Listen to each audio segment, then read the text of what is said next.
Hello, good afternoon, good evening, or good morning. Welcome back to day 7 of Coffee Talk. Today we're going to start inside the cafe. I think it might have been the rain that was causing the audio static at the start of every recording. Maybe, don't know, but today we're going to start inside. The Evening Whispers, free of charge, Monday, September 28th, 2020. Werewolf representatives push the ministry for more accessible sedatives. Next in the news, doctor from Salak Town arrested for experimenting with child cloning. Oh boy. And finally, in today's headlines, military personnel stationed along East Coast to prevent immigrants flooding in from the Atlantic. And it looks like one of the military personnel is chewing bubblegum. What's up today? Are you sure that's going to be okay? Yes. I mean, it would be really hard to pull off, but something that'll make the story different. Different isn't always good. It's a neat concept, but you need to handle it carefully and gracefully. I know.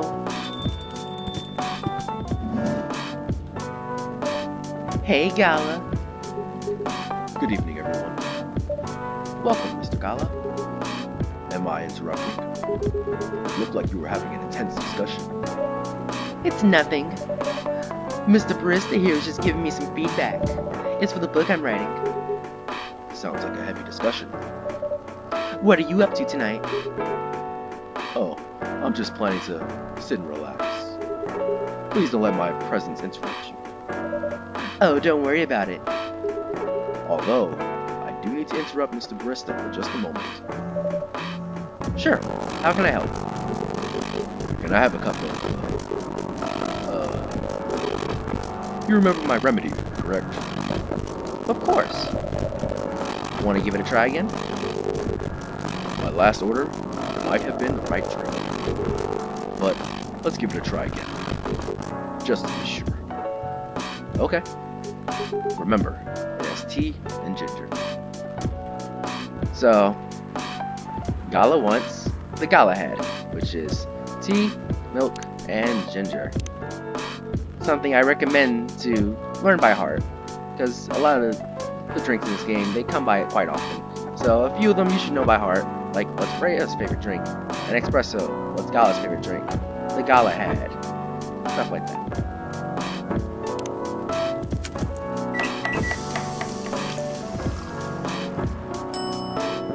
The Galahad.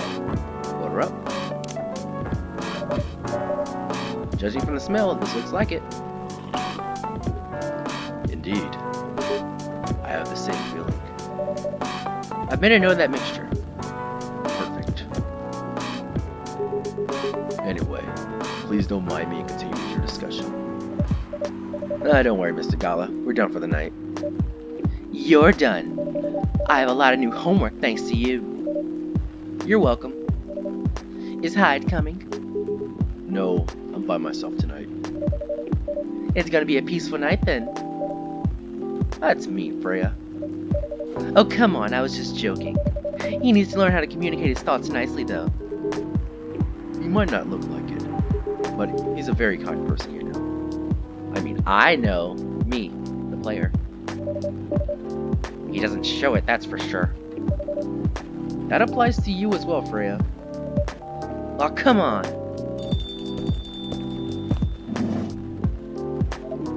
Hey, it's Bailey's. Haven't seen you in 6 days. Hey, good evening, everyone.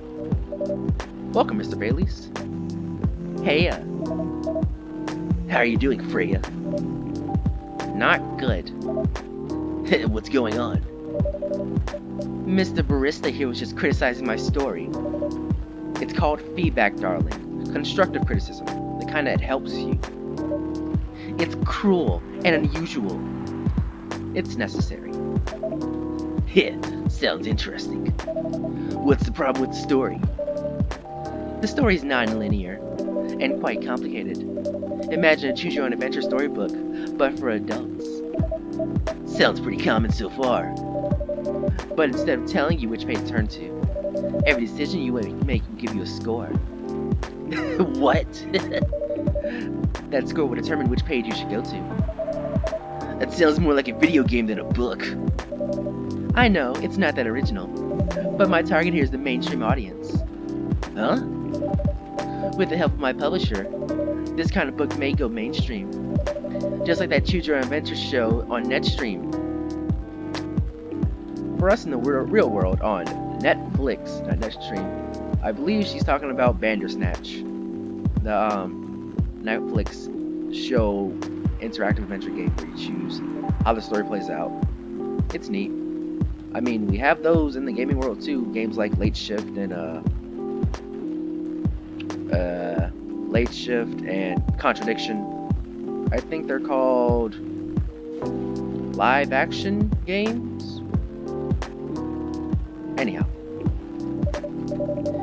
it was nothing new, but because of the marketing and the names evolved, it reached the mainstream market. That sounds interesting and highly ambitious, Freya. At least it's simpler than my other idea, which is making the novel not in the form of a book, but in the form of story cards. That also exists. I think it's called Storytellers. I believe it was an indie Kickstarter game that got big, and you can make your own story just using drawn cards. And it's neat. I've heard people talking about it. What? I know, right? This is what I have to get feedback for. As if she has all the time in the world. And that's before even considering the sensitive issue of the setting of the story in which only humans exist. What'd you say? No, there's a reason why it has to be that way. Just wait until I finish it, okay? Alright. As Mr. Barista said, though, I won't have the time. Getting a normal picture proof is already a steep climb. Let's not make the mountain even higher. Fair enough. What's the story all about, by the way? You'll have to wait for it. Don't want to spoil the fun. If you say so. Anyway, I haven't ordered anything. What do you want to drink tonight, sir? Ginger latte, if you know how to make it. Let's just look it up in the brew pad, just in case.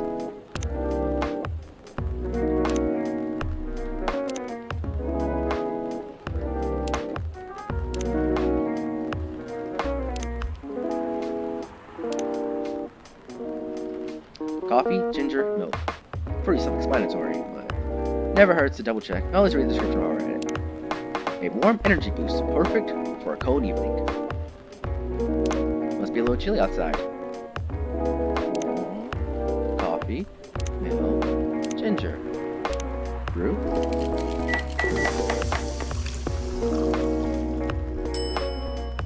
See, this is what happens when you put the ingredients in the wrong order. You get milk, ginger, coffee, which is the order of the ingredients I put it in. I put coffee, milk, then ginger. And it's just a generic cup of ginger on the side. So we gotta trash it. So let's put it in the right order this time. Coffee, ginger, and then milk.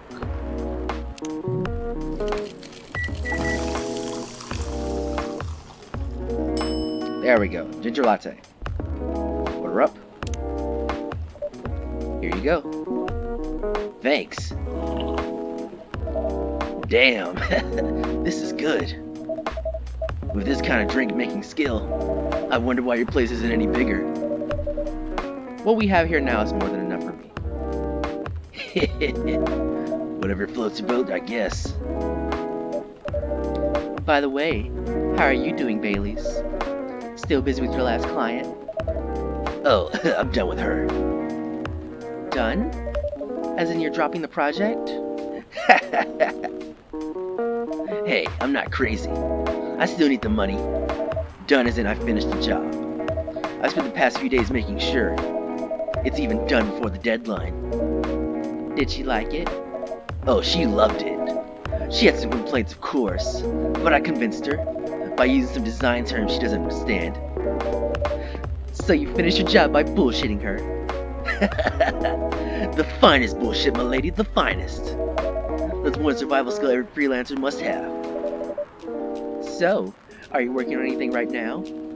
Nah, I'm taking a break from work. I need to work on a few personal matters first. Oh, wonder what he's talking about. Like, you and Lua? Something like that.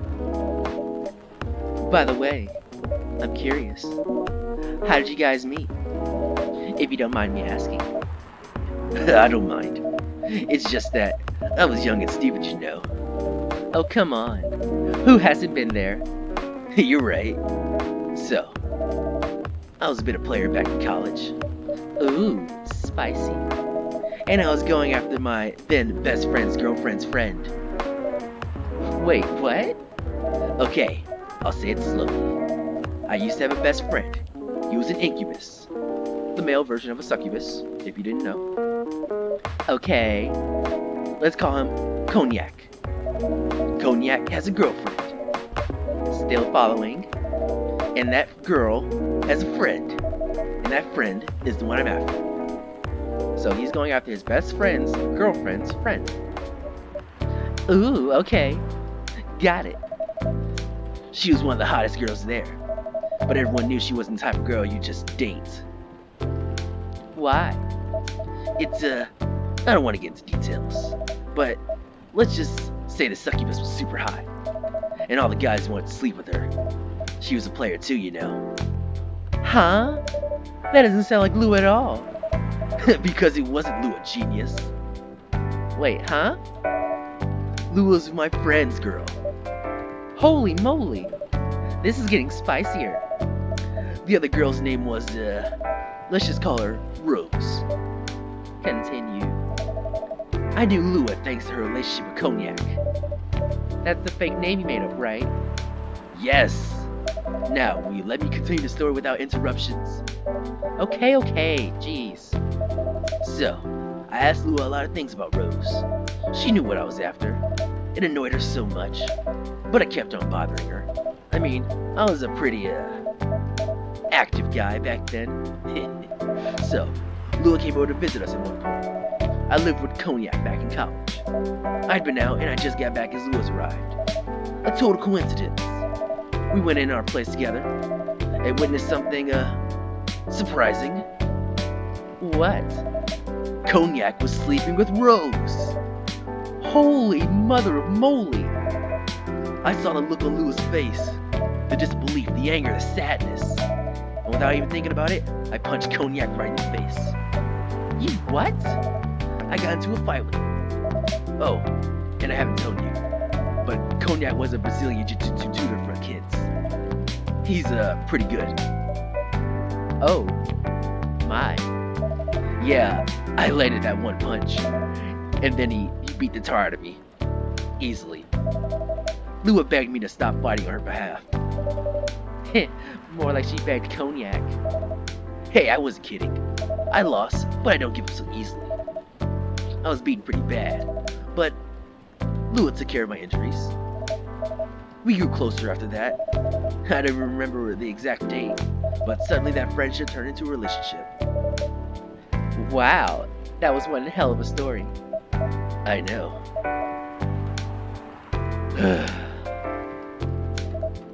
Have you, seen her by any chance?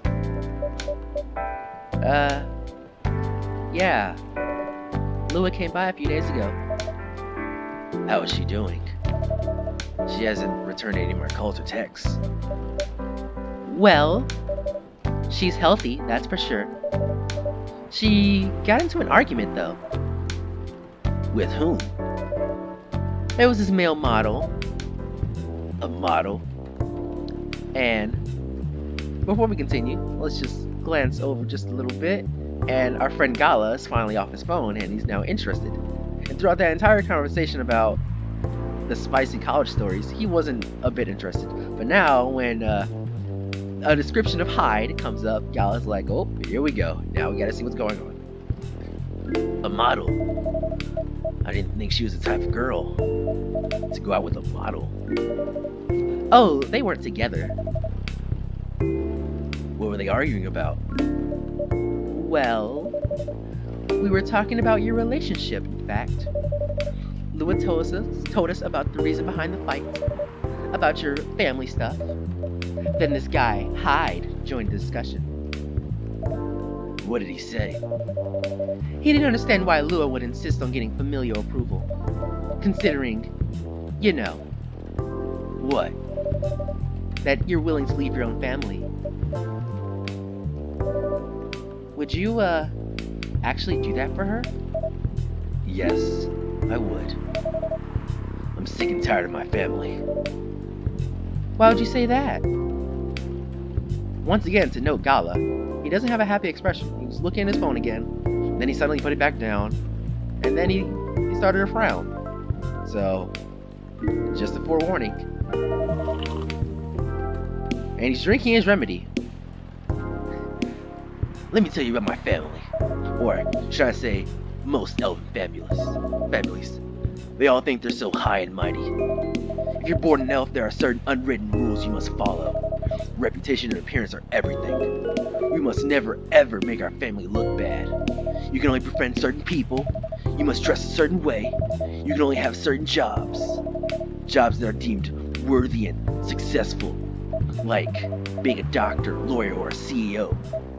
You know, ever since I was a kid, I've always wanted to be an artist. I love drawing and creating art. However, becoming an artist is not something elves would deem suitable. Unless you become the next Da Vinci. So, when I switched from a business major to an art major, my parents went crazy, screamed like they were on fire. They told me I'd never be rich or successful. All that just because you chose an art degree? You want to know the worst part? They blamed Lua. What do you mean? They blamed her for my decision to pursue my passion for art. Yelled about how her kind is ruining the country. Accusing their religion of worshipping the Dark Lord. Accusing her of putting a spell on me and cursing the family. Whoa! I mean, come on, this is the 21st century. That's so not cool. I don't want to sound judgmental, but your family's racist. Tell me about it. Lua's the only person that can make me feel alive. She showed me how I could be free and pursue my dreams. I don't understand why Lua's so obsessed with the idea of reconciliation with my family. I just don't get it. I have no problem leaving my family, you know. I would happily leave them for the both of us.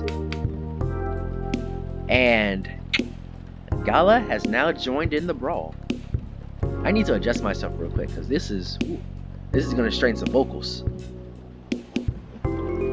Rustle, rustle, rustle. The sound of movement. Rustle, rustle.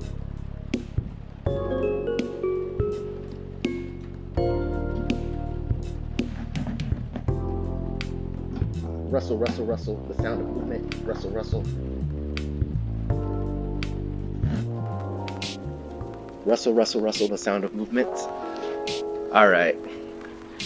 We are now sitting up, and we are now ready to start the brawl.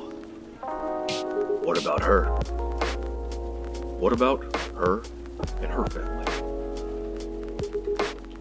You may be happy to leave your family. However, it may not be the same for her.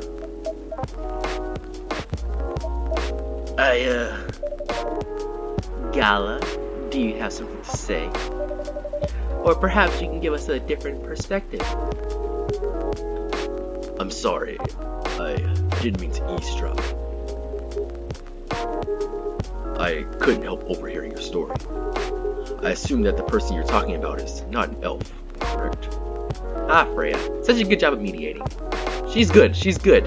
Freya, this is why you're our most valuable customer. And why you're on the front of the box. Yes, she's a succubus. I see. I'm a werewolf. For werewolves, the wolf pack is the most important thing. We put family before any other. We often have our own problems within the pack, but we won't abandon our family for anything. Perhaps that is also true for her and her family. Besides, if you leave your family for her, wouldn't that make your parents believe that all those bad stereotypes about succubi are true? I never thought of it that way before. whether you like it or not, your actions will have an impact on her as well. And if you leave your family for her, that will put her in a difficult spot. She might feel responsible for your actions. There's nothing to feel bad about. Leave my messy family to create a better one with her. It's easy for you to say that now, but you don't know what the future holds. One day, circumstances might change. One day, one of you might regret your decisions. Aw, come on, Baileys, don't be that way. But Freya's chill. One day, you might use the "I left my family for you" card. We love each other. I'll be with her whatever the circumstances may be. You know, love is like a flame. It might burn fiercely at first, but over time, it will die down if you don't maintain it. Maintaining it won't be easy. It'll be hard work, because life is full of storms.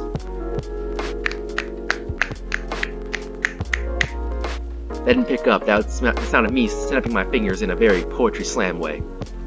Hyper did. This is why Gala gets the mature, deep-sounding, wise voice. Love takes time and love takes work. Love isn't easy. Anyone who believes that's not going to be in love for very long. I just want to say it again. Life is full of storms, and marriage will not survive with love alone. Whoa, that's deep. We'll have each other. That's enough for us. Tell me, do you have health insurance? What? I'm an elf. Why would I need health insurance? You'll need some. What for? Immortality is an elven privilege, but you'll lose it if your family disowns you. I've seen people go bankrupt just because they fell ill or got seriously injured. Emptied their entire life savings for an $8 pill because in this country they charge $20,000 for it. And if you decide to have children, they won't have the same privileges you do. There's a high probability that they'll get bullied for being a half-breed. There are consequences. It shouldn't be taken lightly. Think about it. Anyway, I've got to go. I apologize for my intrusion. No. Thank you for your insight. I've got to go too. Hey, you want to head out together? Sure. Thanks for the drink, Mr. Barista. And thank you, Miss Freya. Hey, I'll see you later. Freya looks very self-satisfied, as she should be.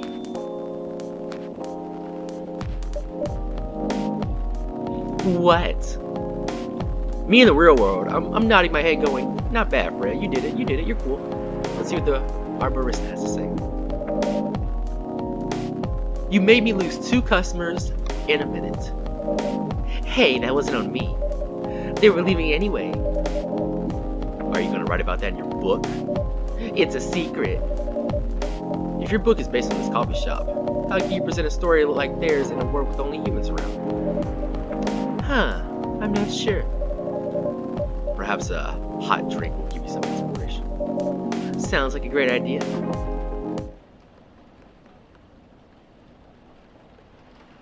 Black lemon, a perfect, if unlikely, combination of sour and bitter. So ends day 7 of Coffee Talk. We're at the halfway point. A little bit more than halfway point, actually. So we got to see Bailey's again, and Gala, more mature and well-spoken than Hyde, was able to have pretty much the exact same conversation with Bailey's, but come to a more amicable, conclusion. Instead of Bailey's running out, he chose to actually go with Gala to, talk a little bit more outside of the coffee shop, which is good. Gala's a very wise person. He's quite old. If you don't know it, he's estimated 50 above. He's much older than 50, that's for sure. because he met Hyde sometime in the 1960s, and they were already fully grown adults by then. And it's 2020, so Gala's pretty old. He's seen some stuff, and he works in a hospital. Like, you see all kinds of things in a hospital. I couldn't imagine. So it's good that he took his advice to heart and was willing to give him a chance. Whew.